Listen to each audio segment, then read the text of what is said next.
Welcome to Delta Green, God's Teeth, brought to you by Black Project Gaming. Get read in at blackprojectgaming.com. I'm Vince, your host and handler for this campaign. Joining me are Brett as Robert Bobby Gleekman with the NSA's Tailored Access Operations Unit, Cami as FBI Special Agent Sarah Hart, also known as Agent DAPHNE, Doug as Virginia State Trooper Gerrald Bear Swenson, Jack as Father Nicholas Alvarado, professor at Georgetown University, and Sonia as Dr. Leah Caron, Army physician at the Walter Reed Army Medical Center. God's Teeth is a campaign of unthinkable horrors, written by Caleb Stokes for Delta Green, the role-playing game. For more information on Delta Green, please visit delta-green.com. Music in these episodes is brought to you by Cryo Chamber and Epidemic Sound.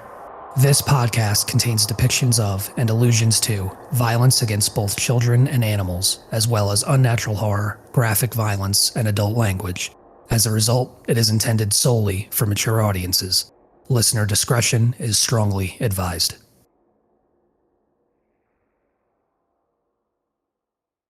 The three of you are the sole survivors of the massacre at Cornucopia House. You executed your responsibilities with grim efficiency, leaving behind the bodies of 4 adults, dozens of children, and 2 of your co-conspirators, Bobby Gleekman and Father Alvarado. In this segment, we will be addressing and discovering what it is you 3 have done over the next 15 years. Beginning with one question. How did you cope? And we'll start with you, Sarah, also known as Agent DAPHNE. How did you cope with what it is you did? Did you obsessively watch the news? Did you seek clues about the kids? Did you flee town in a panic and try to obscure your identity? What was your way of making sense of what happened and what you were responsible for? Immediately after, Sarah returned home and didn't immediately dig into the case beyond any kind of news that came organically. So maybe just about the initial fire and then like these kids that were found. She didn't initially dig too much into it, kind of waiting to see where the pieces would fall. And when it became clear that there was, at least people weren't investigating from what she could tell of some larger conspiracy, she did try to keep tabs on some of the kids, remembering things that Clove told her at the end, even though she maybe only put a little bit of stock into what it was, given that she wanted her to murder a bunch of kids. But just knowing that the things that she experienced would obviously affect those kids for the rest of their lives, she did try to keep tabs on a few here and there wherever she could. Rational paranoia demanded that the aftermath of Cornucopia House had to be monitored. Using the resources of your job, your professional networks, it's entirely possible that you could get information on what happened after you all left Cornucopia House behind. Now, you've got 2 options here. You can roll human, if you would know people involved in state police activity in Maryland, which in your capacity as a Federal Bureau of Investigation special agent, you might. But you could also roll bureaucracy if your job grants you access to federal databases, which again, they would. I'm going to go the human angle. I think she would want it to be off the books as much as possible. She also has, through one of her bonds, she works and consults with missing persons cases nationally fairly regularly. And so I think she might even have a contact in Maryland that might be someone that has like their hand on the pulse there. And so, yeah, we'll go human. Okay. Ooh, critical success. 11 out of 80. That's beautiful. I'm going to make an opposed roll. I'm pretty sure I'm not going to beat that, but we'll give it a shot. Nope. 7? Yep, sure didn't. That doesn't beat it though. Remember, blackjack rules. Higher roll. Yeah. And you've got a critical success. Okay, good. So, I failed. And with that 11 out of 80, you discover that the records of the children and their placements have been completely sealed. It is not necessarily a dead end, but you would have to rattle far too many cages and probably attract way too much attention potentially trying to dig any further. You know that dealing with sealed adoption records, especially in Maryland, without any kind of warrant, subpoena, any kind of federal authority to back it, would attract attention that in your current state, you don't want, if that makes sense. Yep, that sounds right. But what you are able to find is that Maryland launched a massive, but very brief and surprisingly shallow investigation into the night of the attack. The governor, who was desperate for control over any potential blowback, pressured local authorities for the Maryland State Police's Criminal Investigation Bureau to take over. 2 state detectives were assigned, Keith Baswell and Bob Dale, and they were also assisted by a very young state trooper by the name of Almudena Velasquez. Discovery of the abuse, specifically the tapes that you and Leah left behind in the shed, as well as the black ledger, led state police to Maryland Human Services, where they found a paper trail that could only be explained by unforgivable neglect. Because the crime involved victims without extended families and dead or missing assailants from the Russian immigrant community, specifically the bodies left behind, it's clear to state officials that no one would profit from investigating this. In fact, avoiding an investigation would likely save the state from a huge scandal. Detectives pursued the case for a few months, but officials soon made it clear that no prosecutor would be allowed anywhere near the evidence. And again, the surviving children were placed in new homes and their records were sealed by the state. The mute children and the tawdry details drew some media attention. Local and national papers ran a few stories about a child sex ring, but a lack of witness testimony kept the story relatively small. And then there was 9/11 and the DC sniper attacks, and soon the investigation was all but forgotten. It was very clear that nobody wanted memories of this very local horror to linger in the public consciousness for any longer than absolutely necessary. And that's what we were able to learn. Okay, that's good. Now, for you, Dr. Caron, how did you cope? She did her best to figuratively and bury her head in the sand. She is trying to forget about it. She's trying not to think about it. She's burying herself in her work and just, this was so far beyond her scope that she is just trying to pretend like it never happened. Okay. How about you, Bear? In the immediate aftermath of the operation, he went to his friend and supervisor, Frank D'Italia, who is another member of the state police, and he worked through him to try and find out, what had happened, what people knew, who they suspect, if it was suspected that people from out of state, all those sorts of things. He was really really worried and trying to cover his ass, but quickly realized that that wasn't happening, and that things were. Nobody suspected his involvement or any of the other people, and with that, he heaved a great sigh of relief. But then he quickly went into the phase of dealing with what had happened, and he didn't do very well with it. He kind of pulled away from his wife and his 2 young kids. He threw himself into other pursuits.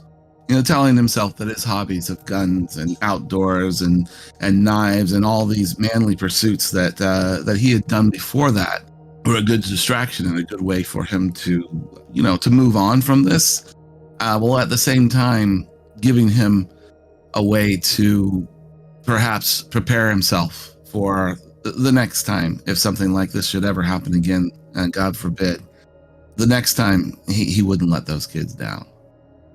Yeah, we'll get to the outcome from that training and that devotion to the way of the gun for sure. Now, starting again with you, Sarah, what does the new normal look like?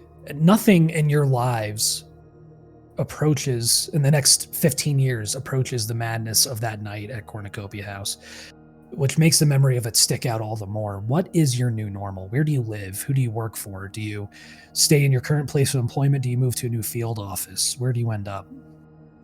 So for the most part, between February and September, I think her job remained mostly the same. She didn't want to make any big moves or anything that even like her acquaintances and friends might question as to why she might make a huge life decision. But following 9/11, I think she was hit a bit with this kind of from PTSD of this idea of like larger conspiracies and like this paranoia that it's all connected, and it was just really getting to her. So she actually moved out to the middle of nowhere for a bit in the Alaskan interior and just kind of took on consulting work as she could.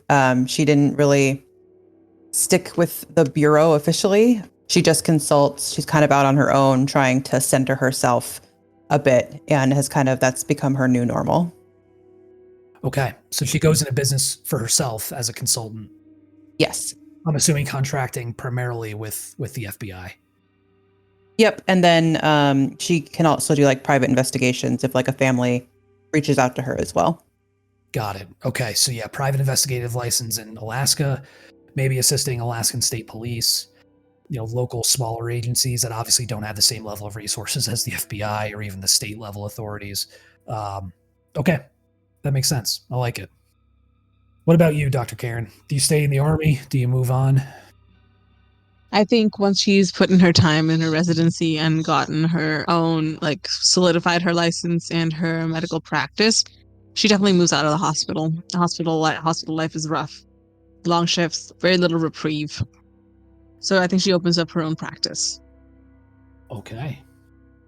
And she does use the car accident that happened in Maryland when she received her scar as the excuse to brush off anything that may have happened. So she rarely drives now. That's one mark of that's been affecting her. She usually takes an Uber or a Lyft, or if that she takes public transport, but she no longer drives. Where's her private practice located? Does she go back home to Boston? Probably, yeah. She probably stayed in the Northeast. It's a good place for a private practice. Expensive, but it's a good place for it. Family medicine? Yeah.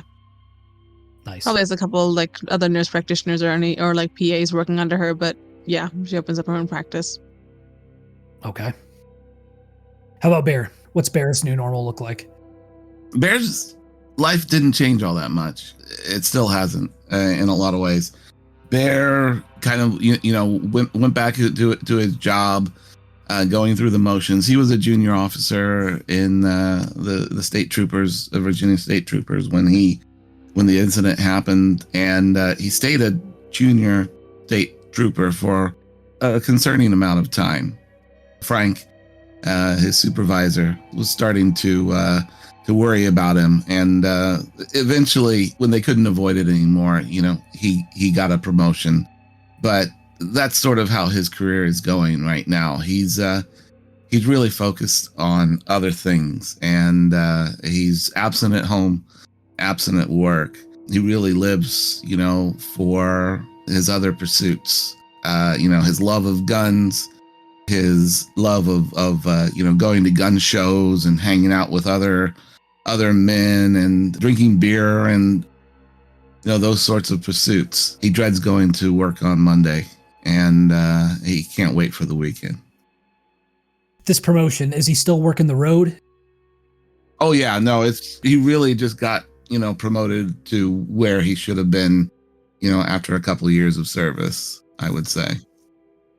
So not necessarily to like the detective bureau or anything like that. No. Or still working the road. Okay. Still a trooper. Now, obviously, the attacks on September 11th, 2001 changed absolutely everything. You will always remember where you were when you heard the news. How, if at all, did your jobs change? Did the expansion of the security state lead to promotion and advancement for you? Did you use it as an opportunity to, for some of you, return to the fold, to return to federal law enforcement, to return to the military? Did it just make you dig in even more. How did that work for you, Bear? How did 9/11 impact you? So Bear was patrolling Interstate 95 when a call came out over the radio telling all available units to head to Washington, D.C. Units from all around Virginia and all around Washington, D.C. were pulled in to the city for crowd control and directing traffic. So Bear basically spent the day directing traffic at an intersection in Crystal City. He got close enough to see the smoke, but really was not involved at all in the aftermath. So after that, his career, as I said earlier, was barely changed, except that he saw his colleagues promoted, and he saw them taking on new responsibilities. His buddy Frank eventually got promoted, and he hated his new boss. He thought his new boss never understood him, and he eventually, Frank retired, and he was all alone on the force, just watching everybody else around him. How about you, Dr. Caron? She still had her practice to run, but I think after 9/11 happened, she did reach out to some of her old contacts in the military just to see if there's anything she could do as a consultant, because she didn't truly wish to leave her life as a civilian, but she also wanted to contribute and to help however she could.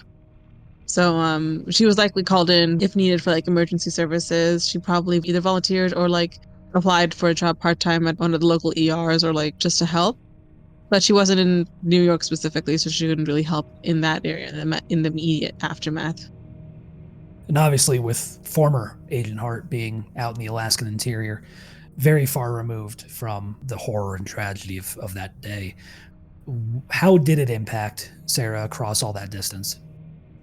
Yeah, so it was actually the trigger that prompted her to leave the Bureau and move out into the interior. So, beforehand, she was still in Anchorage, and Alaska time, it was early in the morning when everything happened, and she just remembers the heightened sense of no one really knowing what was going on and the conspiracy starting right away. And she was already sensitive to that kind of thing from her ongoing PTSD that maybe at the time she wasn't actively in therapy for like she should be. And it just got to be too much for her to handle, this idea of what if this is the start of something bigger, and then her brain going to what if it's not human at all? What if it's supernatural? What if this is the cult? And just she couldn't separate or compartmentalize really anything that she was hearing or seeing or interacting with day to day in her job as, security heightened. And it was the thing that prompted her to eventually leave and start her own consulting.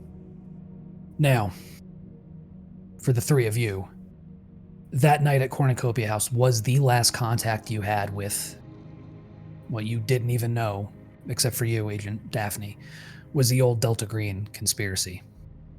Even you, Daphne, you never hear from A-Cell or any of your old Delta Green contacts again. However, around 2002, each of you are approached by a recruiter working for the newly official program. They don't identify themselves with the name Delta Green.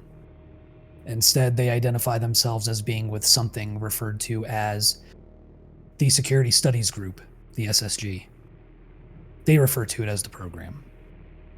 They don't seem to know anything about Clove, about anything that happened in Maryland, about anything in Cornucopia House. How do you envision that these recruiters approach you? But more importantly, why do each of you say yes?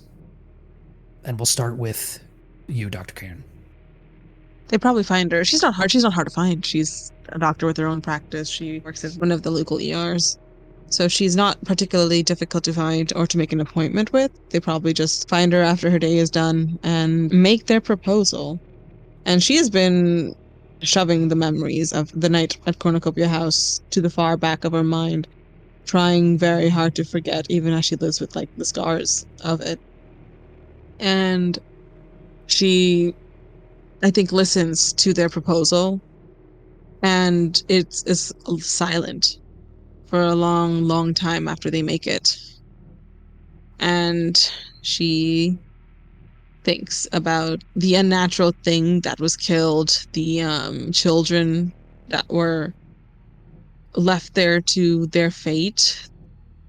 Father Alvarado and their other companion, and who were left to just take the blame along with the other adults. She hesitates to call them adults at the house. And before she can even second guess herself, she just agrees. She just says yes, she'll help. And a knot forms up in her stomach as she says those words, but she can't take them back now. There's something else that's probably even more disturbing for you personally. There's that pit, but then there's that sudden dopamine hit that seems to come out of absolutely nowhere. You feel a quick jolt of adrenaline. You feel those chemicals hitting the pleasure receptors in your brain. You feel that the moistening of the mouth, a little bit of saliva, almost hunger. And a part of you is terrified that you want this. That some part of you wants this. And a part of you is probably more worried about that than the fact that you just accepted their offer. Now, Dr. Caron, you say yes. The one thing they make clear is that you need to return to the fold. Whether that be with the Army, whether that be with the Centers for Disease Control and Prevention, US AMRID, something.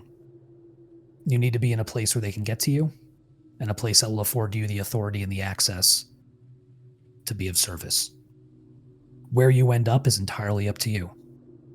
But they make it clear that's part of the offer. She'll probably take a position, if she can get one, in the CDC then. Okay. CDC it is. Now, Sarah, how do they find you?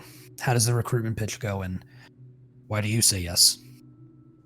Yeah, so she's not as easy to find, but one day she sees a car pulling up to her cabin in the middle of nowhere. It's probably a very long conversation. You know, having been recruited once before and fully knowing what she would be saying yes to, you know, remembering the things that happened with D-Cell and then the things that happened with Father Alvarado and Bobby. And at first she doesn't say yes. At first she pretty much just tells them to leave and she's not interested. However, they clearly are good and they're human, and they understand her motivations.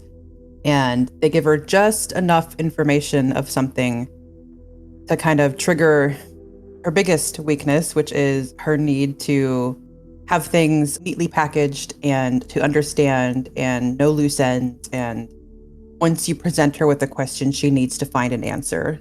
So obviously they don't divulge details, but they give her enough of something to where she spends the night with a bottle of something dark and smoky and questioning all of her life choices, and eventually calls them and says that she is in. I imagine she tries to negotiate that she does not want an official position back in the FBI. She just wants to be a consultant, but assuming they need her back in the fold as well, yeah, she'll eventually head back to Anchorage and get back with the Bureau. Well, they're willing to acquiesce. Okay. They're willing to assign you to an instructor position at the FBI Academy at Quantico. Yeah, she is more agreeable to that for sure. She has a hesitancy to jump right back in boots first. So if she can be more removed, then she's up to that. You get your badge back, you get your credentials back, and the Bureau pays your moving expenses to bring you back out to Quantico, Virginia, and you are assigned to the FBI Academy as an instructor in the basic criminal investigations program for new agents. But they can get to you, and you have the authority and the experience that they need to be of service to the program. Now, Bear, what about you? So sometime in 2008, it took Bear a while to get past the events of that day. But eventually in 2008, on June 14th, he was at a gun show, and he was approached by a man, obviously had law enforcement experience, who it turned out was a handler for Delta Green. Bear resisted at first, saying that he didn't have time for that bullshit, even though the truth was that he is mostly just scared. He saw the handler a few times after that. Each time he resisted the call, but finally, after a big argument with his wife about spending too much time at the gun shows and hunting, he saw the recruiter again the next weekend, and the recruiter told him that the mission needed a big guy to make sure things wouldn't get out of hand. And that stroked his ego just enough that he agreed to say yes. So this mission was a pretty minor, with Bear just mostly riding shotgun, looking intimidating as they went to a college dorm at Georgetown and made a deal to purchase some strange artifact from a couple of scared kids. But it boosted his confidence enough and convinced him to come back. They offer you the opportunity to join a federal agency. They'll pull the strings necessary to make you federal law enforcement. They give you your choice: Marshals, ATF, DEA. Do you take them up on their offer? Would FBI be a possibility? I mean, it's always been Bear's dream to join the FBI. They don't offer you the Federal Bureau of Investigation, but they offer you a position with a new agency, relatively new, only 5 years old. Homeland Security Investigations. And when you make it clear you would like to be an instructor, they pull some strings to get you a firearms instructor position at the Federal Law Enforcement Training Center at Glencoe, Georgia. Okay. Would Bear accept that? Well, that's going to be a problem for Bear, because Bear's wife, she's a paralegal, and actually her career has been going very well. So Sherry probably would push back on that. I think that would be a big stress on their marriage. But I mean, maybe there's something that we could roll for that? Yeah. Let's do this, and then we can address it when we get to your personal pursuits, to your home scenes over these next 15 years. Let's just make a charisma roll, and let's see how you do. Okay. An 86, which is a failure for me. Sherry resists, and we can absolutely get to that. But the moral of the story is, does Gerrald accepts it either way? Yeah, Gerrald accepts it either way. And I think in the beginning, they start out with him moving down to Georgia and leaving his family behind, with the idea that they will come after him later, something which just never materializes. So I think Gerrald still 7-8 years yet later is traveling up from Georgia, once a month or something like that on weekends to visit the kids and all that. Still married, but obviously estranged. Well, you all are definitely in the same kind of corridor. We've got Sarah now at Quantico, Virginia. We've got Dr. Caron at CDC headquarters in Atlanta, Georgia. And we've got Bear now down in Glencoe, Georgia. Now, your day-to-day, having accepted that offer from the program, your exposure to the program and its work is relatively narrow. Every month or two, you are contacted by a lone officer using a false name. You investigate rumors to see whether a supposed incident is actually worth investigation by a team.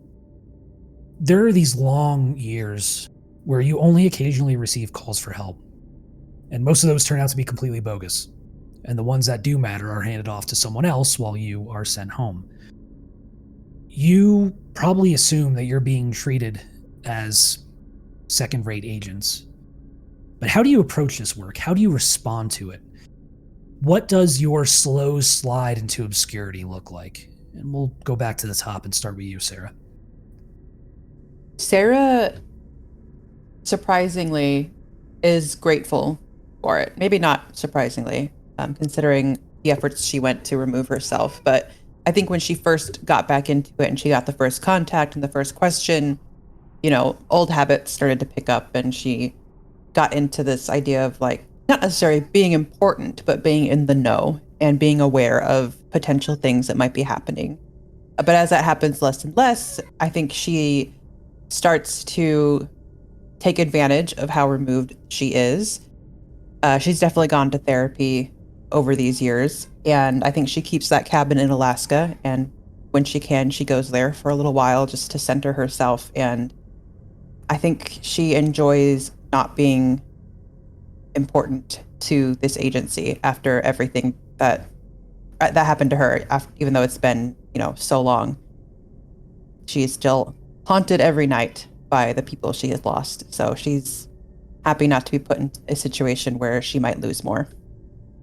How about you, Dr. Caron? I think what happens is Leah kind of just loses herself in the day-to-day grind. I mean, being a doctor can be glamorous if you're like in one of those high stress, high reward specialties, but that's not what she's doing. She's just doing her job and then helping where she can, but she's not looking for the limelight. She's not looking for the spotlight. And finally, how about you, Bear? So Bear takes the work seriously. It's probably the only thing in his life that he does take seriously anymore, besides his gun shows. But he feels that he's being sent along on all of these cases more as, he's the big intimidating guy that makes sure, that the people that they deal with, are cooperative, with the agent in charge. And he always finds himself wanting to do more. With those addressed, we've got some vignettes we need to address, and we've already addressed one with Sarah. But for you, Dr. Caron, there is this drive. Maybe it was rejoining the program. Maybe it was thinking of those kids again. Maybe it was being back into the fold and being exposed to what it is that the program does, more so than it before you even went to Cornucopia House, even back when you were working with Garner and Hall. But you feel this urge, and you realize that only a fool would believe Cornucopia House existed in a vacuum. It had to go deeper than that. It had to go further than that. And you remember the information you got from Father Alvarado, speaking with that Russian Orthodox priest about this insular community. You remember the information that Bobby provided about Families Without Frontiers, about their financing. You remember that Families Without Frontiers was this nonprofit organization dated back all the way to 1948, focused on adoption and placement of orphans from Eastern Europe and the United States. You remember that Cornucopia House was founded and run solely by Elena Kalamatiano, Babushka. And according to records, she was the only employee of Families Without Frontiers. You remember, based on the tax records that Bobby was able to pull, that the organization was supported almost entirely by businesses around the Northeast Chesapeake Bay, mostly jewelers, plumbers, contractors, taxi companies, almost all of them run by Russian immigrants, or the near descendants of Russian immigrants. And you remember that those businesses made donations like clockwork every year for decades, sometimes donating over 50% of their annual reported profit. It's enough to nag at you, an itch at the back of your brain that you just can't scratch, that you just can't get to, that you can't quiet. Would you dig? Would you fight it? Would you fight the urge to look deeper? She digs. There's a town called Moscow on the Chesapeake, an unincorporated district at the far northeast of Chesapeake Bay, only a mile or so from Chesapeake City. Its heart is a traditionally built Russian Orthodox cathedral, the Basilica of Our Virgin Mother, built in 1938. Tourists and school excursions come to admire the church and the community's highly skilled goldsmiths, silversmiths, jewelers. Residents from Moscow and the Chesapeake work in construction and as taxi drivers. But what you find, especially with what you knew previously from Cornucopia House and from your investigation into it, into Families Without Frontiers, into Yelena Kalamatiano, is that it is home to a profoundly twisted and evil branch of the Skoptsi sect. Now, the Skoptsi was an 18th century spiritual Christian movement in the Russian Empire. They referred to themselves as white doves. They aimed to perfect the individual by eradicating original sin, which came into the world when Adam and Eve first had sex.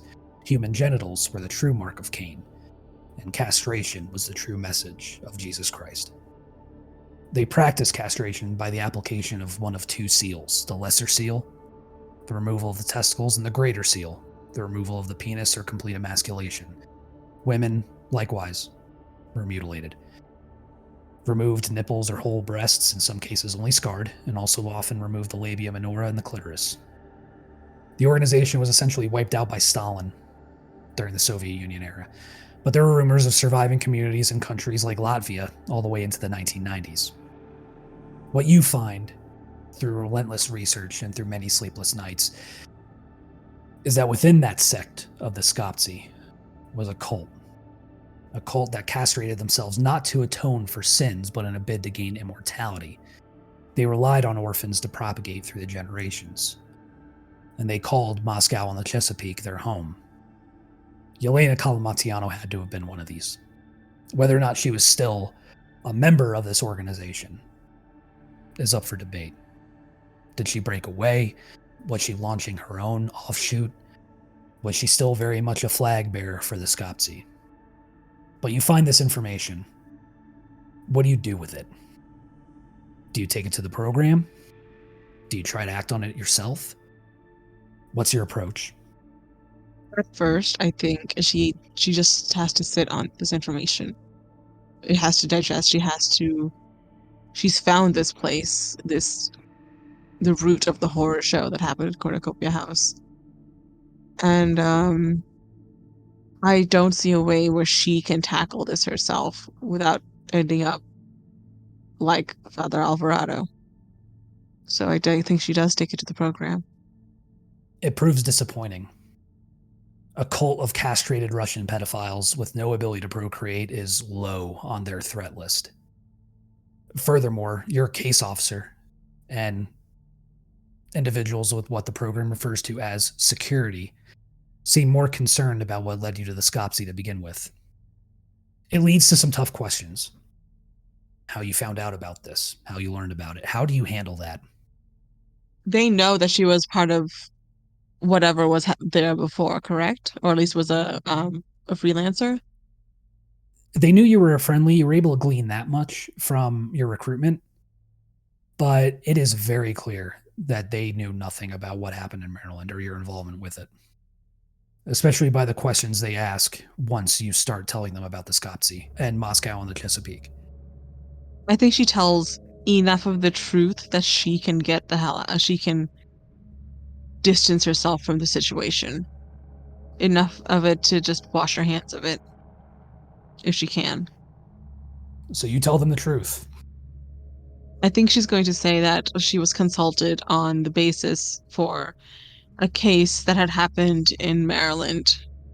She doesn't know the details of exactly what happened, but she had heard information about this from another friendly and had seen information and had followed up on it.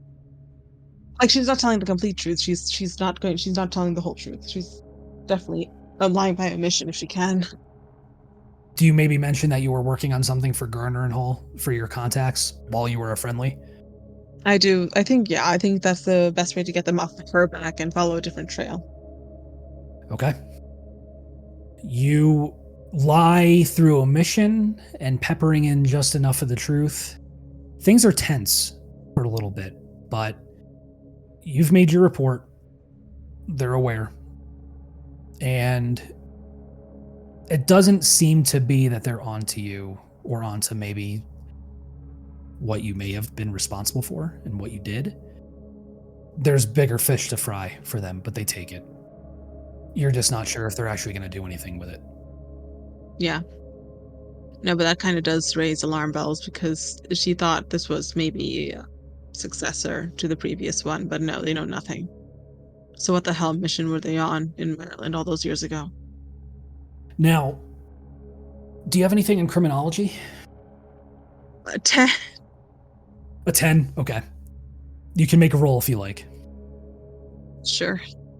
Let's just see what happens. Yeah. Nah. 80 out of 10. Unfortunately not. Okay. You've made your report and dug as far as you can without going there yourself, but wisely determined that you would not be able to handle that on your own. Nah, that's just asking to get killed. Now, Bear, there was a successful operation within the program that you actually got to participate on once. Probably not long after your recruitment. So you were recruited in 2008, probably not long after that. Tell me about that operation. What was that like? So it was in rural Georgia, the beginnings of the hill country. And there were two cousins who lived in a trailer out on a property that belonged to their grandmother, Remy and Hank Johnson. They were doing meth. They were doing things they shouldn't.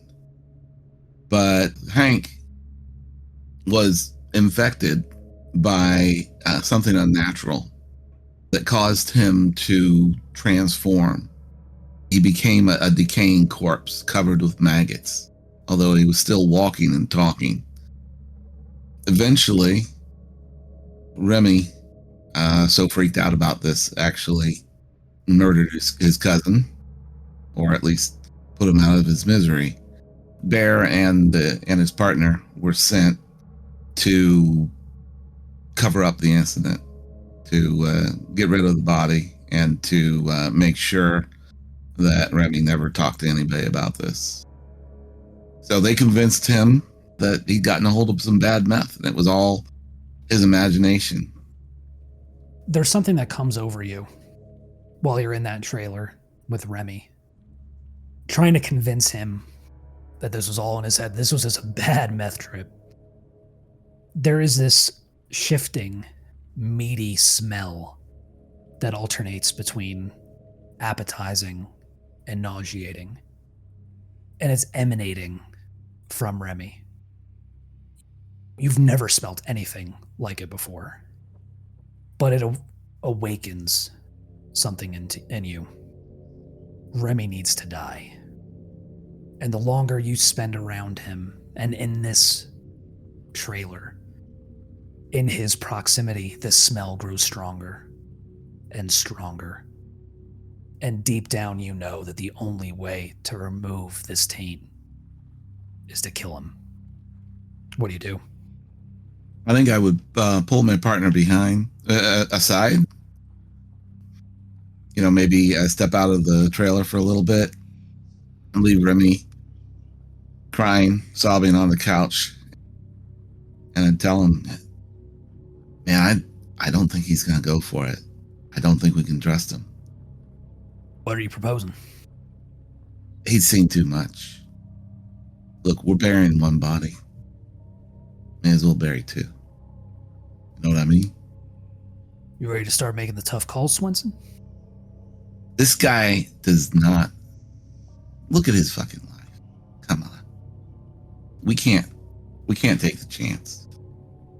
Yeah, I'm making this call right now. This guy doesn't walk out of that trailer. Let's get to work. All right, you distract him. And you two go about your grim business. It's clean. A bullet. Right through his forehead. Enough to just punch his ticket right there. But you notice that as soon as he drops, as soon as that last breath leaves him, as soon as his bowels void, as those muscles relax, that smell is gone. And you feel like you've been touched by something. And you have this insight now that you know when somebody has seen too much and when they need to go. And with that, let's go to our personal pursuits. And let's see how you all kind of brought all of these various events and developments together, how you coped with all of this, and how you tried to grow and move on in these intervening 15 years. And we'll start with you, Dr. Caron. What were your personal pursuits that you wanted to undertake? First, I think she upholds like her familial responsibilities because she does get married in the last 15 years. I believe Elijah was just her boyfriend when Cornucopia House happened, or at least her fiance. That's correct. And she actually gets married to him. And children, or at least biological children, aren't in the cards for her. But definitely they need to build like their own like future in their household. Okay. And then I was hoping she could possibly improve her skills probably attend some leadership courses, maybe look into more the administrative side of management of people. Love it. So for fulfilling responsibilities, I'm guessing this is just to increase your bond with Elijah, your husband. Yeah. Okay. Go ahead and make a sanity test. All right. 2%. Nice. Oh, but here's the problem. All of your bonds are at 13. So they can't go higher, but that's why I was hoping to increase my charisma. Okay, we'll start with that. So you want to increase your charisma. Yes. Now, with improving skills or stats, you can select 2. By training or studying extensively, your agent can try to boost any 2 separate skills or stats, or 1 stat and 1 skill.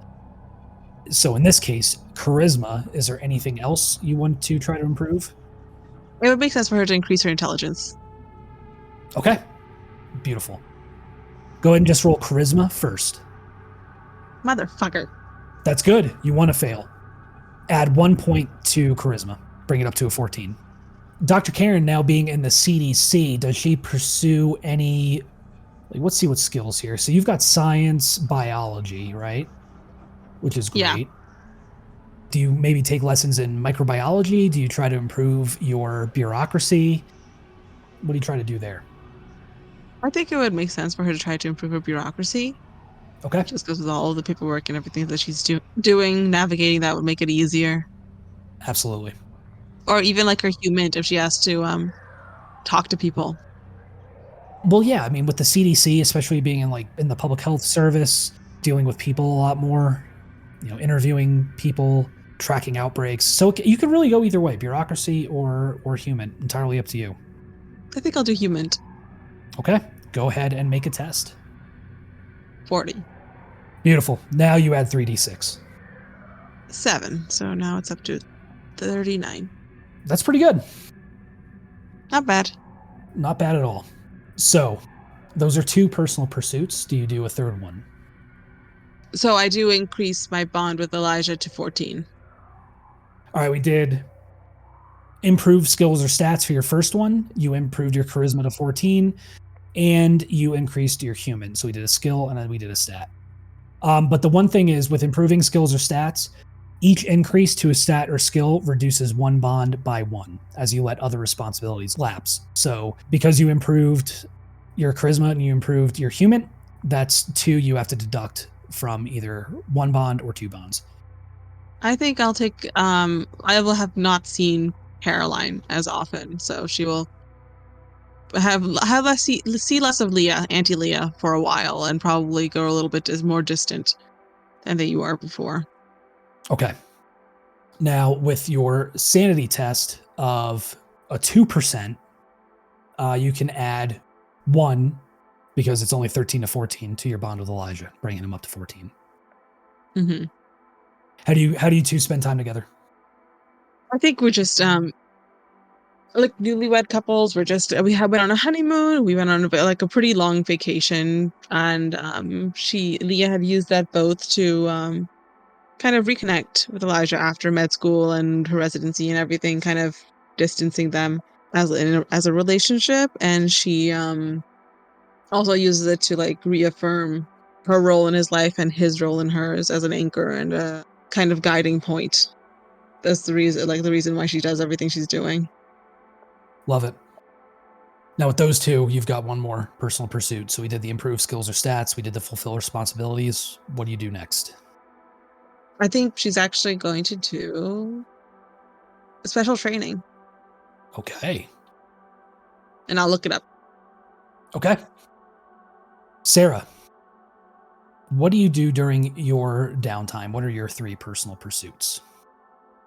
So definitely going back to nature. She does that quite a bit.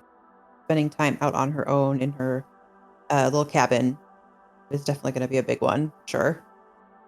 We'll start with that. Reduce 1 bond by 1, and then roll a sanity test. Okay. I'll go ahead and reduce it with her sister, since I think she just isn't in contact with her nearly as much. Okay. Failed my sanity test. 83 out of 52. Not a shocker. My sanity's really low. Not a shocker. Okay. You add 1 sanity. Now, after spending time in your cabin in seclusion, what's an average day look like for Sarah in this cabin by herself in the Alaskan wilderness? Yeah, I think, a lot of it depends on the season. But assuming it's just kind of an average, say, fall day, I think she goes on long walks, with her morning coffee. She probably runs into town for supplies, maybe weekly. Otherwise, she's isolated out there by herself. She has her books. She has her case files of things that she might actively be working on. She might have like a board set up with evidence, clues, of whatever things she's currently working on. But she definitely makes an effort to, she probably sets a timer and only allows herself to work on it for so long during the day in order to keep herself from obsessing too much and her brain trying to connect and see patterns where really there aren't any if she stares at it for too long. So a little bit of that in the evening. I imagine she maybe does a little bit of hunting, and she probably tries to learn how to be a bit more resourceful. So I might have her pick up craft of mechanic or something, just so she can I don't know, jerry rig stuff around the cabin here and there as needed. So Sarah is still doing consulting work on the side, even after joining the FBI. Yes, when she can. Yeah. Normally it's very mundane, normal cases, nothing that has to do with hey, this weird thing happened. So, because she does have a connection. One of her bonds is someone who is a advocate for missing persons, and she helps when she can. Now, so it sounds like you also want to, with kind of back to nature checked off, you also want to improve skills or stats? Yeah, I think, I don't know how useful it'll become, but I think maybe picking up the mechanic craft, I don't know, that'd be fun. And then also if I can maybe increase her power, just being out there on her own and kind of more self-reliant and centering herself a lot more, I think. I like that. Now, if you'll permit me a suggestion. Yeah. I think survival would be appropriate Okay. for a skill, given that you only have a 10% in that. And with Sarah out here in the Alaskan wilderness, wanting to go hunting, wanting to be more outdoorsy, wanting to be more self-reliant, narratively, it makes sense to maybe bump that survival up. What do you think? Yeah, so we'll do survival and power. Survival and power. Yep. So we'll start with power. Go ahead and make your power test. Okay. Gosh darn it. I rolled low. You rolled low. Okay. So unfortunately, yeah, your power, you focus on that self-reliance, you focus on that, self-motivation, on that internal source of strength, and it keeps pulling your mind back to that night, and it holds you back in ways that you are only just starting to comprehend. But that doesn't stop you from getting out there and trying and working harder. So go ahead and make your survival test. And you'll if you succeed that's insane. Oh my god. Holy shit. I rolled a 2. A 2 out of 10. Dang. I know. I had to roll lower than a 10 and I got a 2. You apparently know more than you think you do. Yeah. And, maybe your childhood comes rushing back to you being out here again, being out in Alaska and a place you grew up, correct? Yes, she did. Yeah, and it's like riding a bike. And it does give you some confidence, but there's something else that comes with learning something new or learning a new capability or pushing yourself past those limits that you already knew were there. And you're confident in your abilities, but you're not more confident than when you were when you walked in, if that makes sense. Yeah, sure. So, but thankfully, at least you don't have to reduce any bonds by 1 because you did not increase anything. But so we did back to nature, we did improve skills or stats. What's next for Sarah? I think not nearly as soon as she should have, but I think eventually she goes to therapy. I think, and kind of to play along with, she's failed these things. There's part of her that just can't move past what happened. One of the things that she undergoes regularly is just seeing kind of, when you're in the middle of the night, you're half awake and you look the wrong way at a corner in the room and the shadow just looks weird. She has that very frequently where she thinks she sees either Bobby or Father Alvarado standing in her room watching her. And so there's that block in her mind where she just cannot move on And after a lot of internal fighting, she goes to therapy to see if, as a last-ditch effort, see if she can maybe reconcile some of the things that haunt her. So I'm assuming you do not tell your therapist the truth.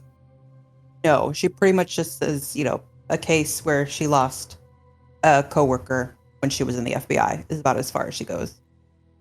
Go ahead and make a luck roll. Failure. Not my night. It is not your night. You gain no sanity. You're only able to divulge so much to this person. You're only able to open yourself up so much, because if you start talking, you're afraid that you won't be able to stop. And they will end up knowing everything. And that's not how the program operates. And so you try and you give it your best effort, but unfortunately, no results. Yeah, fair. Leah, what would you like to do for your third pursuit, if you've selected one? Yeah, I think she wants to try to get...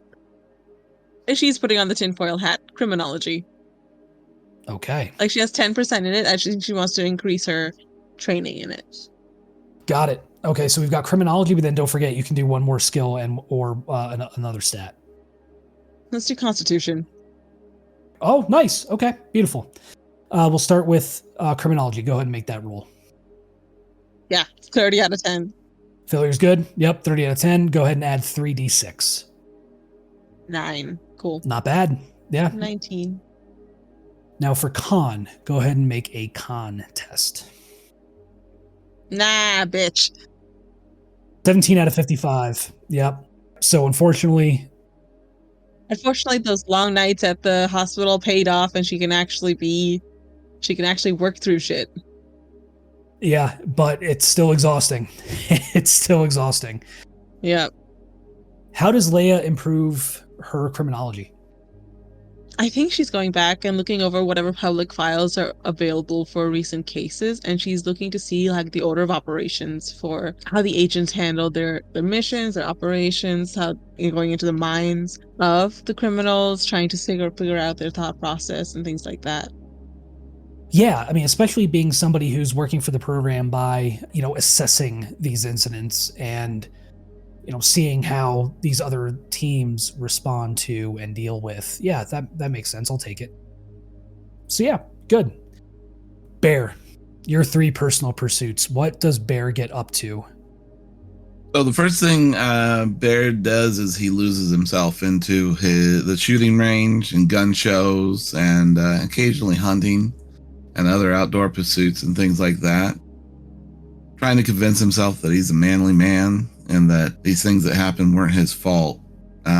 So I'm taking that as like a back to nature. Yeah, I think that fits. Especially like if you're going to a very secluded firing range, like that's out on state land. It's just you out there and some cheap paper targets on a cheap wooden platform that you can set up and take down at your leisure. Yeah, you're out there on your own, just you, a box of ammo, and these paper targets. So yeah, that fits. Make a sand test. All right, man. That is a failure. That's a 98. Oof. Yeah, you still add 1. Better than nothing. Mm-hmm. So after going back to nature, what's the next step? Well, I mean, Bear spends a lot of time improving his skill in firearms and melee. Shooting and practicing with melee weapons. Joins a Kinpo club and different things like that, where he tries to stay in shape and get better. And being around the academy, he is able to find pursuits like this fairly easily. There's a lot of training available. Perfect. Go ahead and roll firearms. Firearms out of 82. Oh, that's a success. 76. Yeah. It's hard to improve on perfection. Right. Yeah. I'm not quite as good with melee weapons. I've only got a 70. So 61, still a success. All right. So would that mean that I don't subtract from a bond? It does, yep. So it says each increase to a stat or skill reduces one bond by one. So yeah, in this case, because we really didn't add anything, you're good to go in that respect. Okay. And then last but not least, what is your third and final pursuit? I think, given having to move and, well, not having to move, but choosing to move and all the things that have happened there, a few years into the move, Bear would try to have a heart-to-heart with Cheryl and come to some kind of an understanding or agreement about their relationship. So I'm taking that as a fulfill responsibility. And that requires another sand test. Another sand test. Here we go. Oh, that's a success. Success, okay. Improve the bond by 1d6. 1d6 by 6, which brings me up to my max of 12. So apparently Cheryl and I have managed to work things out. Even though we're living apart, we make it work. Yeah, no, absolutely. How do you think you finally get through to Cheryl? What's the appeal that finally works on her to get her to open up to you again? That's a tough one. Is there a weekend where you go up there maybe to see the kids, to see Tiffany? You know what? Let's say Bear plans a really romantic getaway during the summer without the kids, leave the kids with grandma, and go up to Niagara Falls and go over to the Canadian side and just see all the sights and just be two tourists for a day or a weekend. He just reminds her of the man he used to be before he started going off on his own path and leaving everybody behind. I love that. Yeah, there's a night where Cheryl, maybe after dinner, maybe after you both have had maybe one too many glasses of wine, you're settling back in for the evening in your hotel room, and you look over and Cheryl's just staring at you. Where did you go? I went out to get a bottle of wine. I told you. No, Bear. Where have you been? I mean, I know you're hunting, you're shooting, you're these shows, and it's what you love, it's what makes you happy, and I don't want to get in the way of that. I don't want to push you away any more than I already have, but when did I stop being good enough? Oh, baby, not you. Then why? You know my work, sometimes I gotta do some things that people shouldn't have to do. And sometimes people don't make it, and I don't know. I guess shooting and hunting and all those things, it's just my way of dealing with the fact that so many people that I've lost. People who, the bad guys, sure, fuck them, right? But it's the innocent ones. I'll never forget them. I'm sorry, because I have not been the man that you married that I wanted to be, but you gotta know, baby, I'm trying. I see it. If there's one thing Bear Swenson's never shied away from, it's been a fight. And I see you fighting, baby, I do. What if we went with you, me and the kids? What if when you, I don't know, went shooting, what if... What about the office? Baby, you got the new house, it's...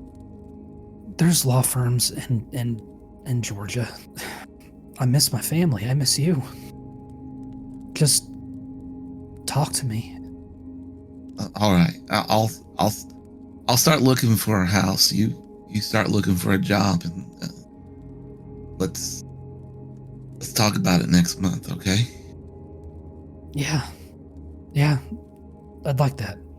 Just, Barry, you gotta do one of two things to make this work. You gotta either talk to me, or you gotta include us.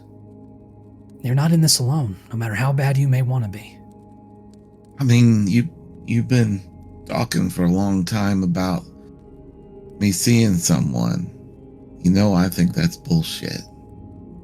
But do you think maybe it'll help? Here's the question, Bear. Could it really hurt? No, I guess not. All right. Can't wait to have you back, honey. She goes to you, takes her in her arms, and the two of you are reunited. And for the first time in what feels like a lifetime, you feel what could be happiness. And then the other shoe drops. For all of you. It's August 2016. You all are at your various places of employment. For you, Sarah, you're at the FBI Academy. You're in the middle of teaching a class, maybe. Leah, you're at the CDC, mired in paperwork. And Bear, you've got a class of super green, super brand new agents out on the firing line, wondering how it is that this group is ever going to be fit to set foot in the field with the way they're shooting today. But at some point, you're approached, all three of you. You're informed that you are to attend a meeting in Washington, D.C. on Thursday, the 25th of August at 7 a.m. You're to be in place no later than 6:45. You're not expected to prepare any sort of briefing, and there are no other details. What does it look like in your lives as you prepare to take this trip? We'll start with you, Sarah. I mean, granted, you're in Quantico. It's not a very far trip for you at all. In fact, there's a couple hours drive. But you know where you need to be, and you know when you need to be there. What's going through your mind? I think she recognizes, given the distance that she's kind of had from the program for so long, them choosing now to call her in for something and being very secretive about what it is isn't good news, at least to her. And she's likely going to be pulled in for more direct contact with something spooky again. So yeah, I think the night before, it's almost like she's mourning the life that she has built for herself thus far that, might not be great, but it's fine. And I think she recognizes that that's going to change and things might no longer be fine anymore for a long time. Do you do anything do you go through any ritual the night before? Do you pack anything? Do you just kind of, I mean, granted, it's only a couple hours away, but any pre-travel ritual that you have? Not specifically. I think she keeps glancing over her shoulder. I think she feels a little bit more haunted tonight than she has in a while. Maybe thinks she sees things that aren't there a couple times. And it's just kind of on edge as she packs her bag and gets ready. Make a sand test for me. Success on the dot. Yeah, with a 53 and a 53. Obviously, you don't lose anything. But for the first time in a while, Father Alvarado and Bobby are strangely absent. And that chair in the corner is just a chair, and that blazer over the back of it is just a blazer. I think that almost unnerves her more than them being there like they usually are would. I can imagine so. Now, go ahead and roll D100 for me, if you wouldn't mind. Okay. 42. Excellent. Leah, how about you? How do you prepare for this trip? What's your life look like? How do you explain this to Elijah? So, because she works in the CDC, it's probably not unusual for her to go on business trips. Not very frequent, but it's not unusual. So, as long as she let Elijah know, she probably shoots a text to her sister. And I think the night before she just spends time with Elijah, and then as she's packing her back things, and kind of steels herself for whatever may come. Any nerves? Any paranoia? Any concerns? She's paranoid. I don't know how her paranoia would really present itself, because she knows she's been watched now. She knows that's been the case since she came back into the fold. But I think she does like do like a sort of a sweep of her property at the very least. And if she can find anything, she'll try to misdirect it. I mean, I will say, the past 15 years have been pretty quiet. It's been pretty routine, right? Like you make an assessment, you make a call, it's done. You make an assessment, a call, it's done. Almost reassuring in its not necessarily mediocrity, but at least in its routine. Monotony, yeah. Yeah, the monotony. There we go. But now being summoned back by your case officer and being directed to DC, that is a break in the routine. Go ahead and make a search roll for me. 38 out of 60. Very nice. You go through the property.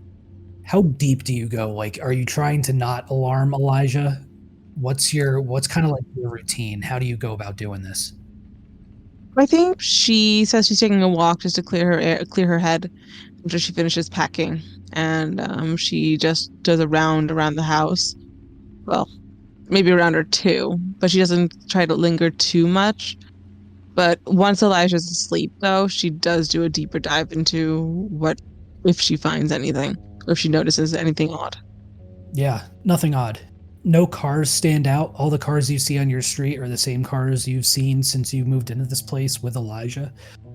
Nobody unusual that you notice, and even at night, no cars parked under street lamps, nobody watching you through your window from afar, nothing in the house, nothing that raises attention, and you feel as hyper vigilant as you are right now, as this adrenaline is coursing through your body at the prospect of what awaits you. You can feel fairly confident that this isn't because of something you've done, at least not recently. Yeah. But roll a D100 for me as well. 42. Bear, how about you? Yeah, Bear is I think Bear is torn. So I know earlier we said that it was a few years, but given the events, could we move it back to where it's just been a month since the reconciliation? Sure, absolutely. So he was already planning to go this weekend to Virginia, to Northern Virginia, but obviously he wasn't gonna fly up until Friday night. So he, looks into getting tickets at the last minute, and it's expensive. And finally, he just decides, and he calls in sick, and he puts a bunch of guns in the trunk of his car and some other melee weapons, baton and things like that. And he just takes off driving overnight. It's a 10-hour trip. He's going to be exhausted when he gets there. Any discussion with Cheryl or anybody before you leave? No, he would not tell her a thing about it. So yeah, Bear, you're thinking about this all day after your case officer approaches you and tells you to be in DC on the 25th, on that Thursday. And you think about it all day. And all you can think about is the preparations you need to make once you get home.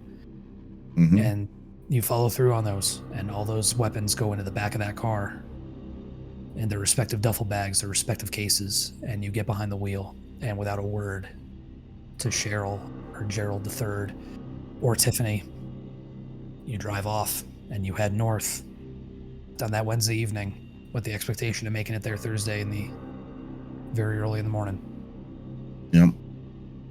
Roll D100 for me, please. 66. Well, that's a critical. Does that count for something? It absolutely does. 66. Beautiful. And with that, we will go ahead and bring tonight's session to a close, and we will pick up with your arrival in Washington, D.C. on that Thursday morning, and the introduction of a new agent, and the beginning of the scenario Red Thoughts.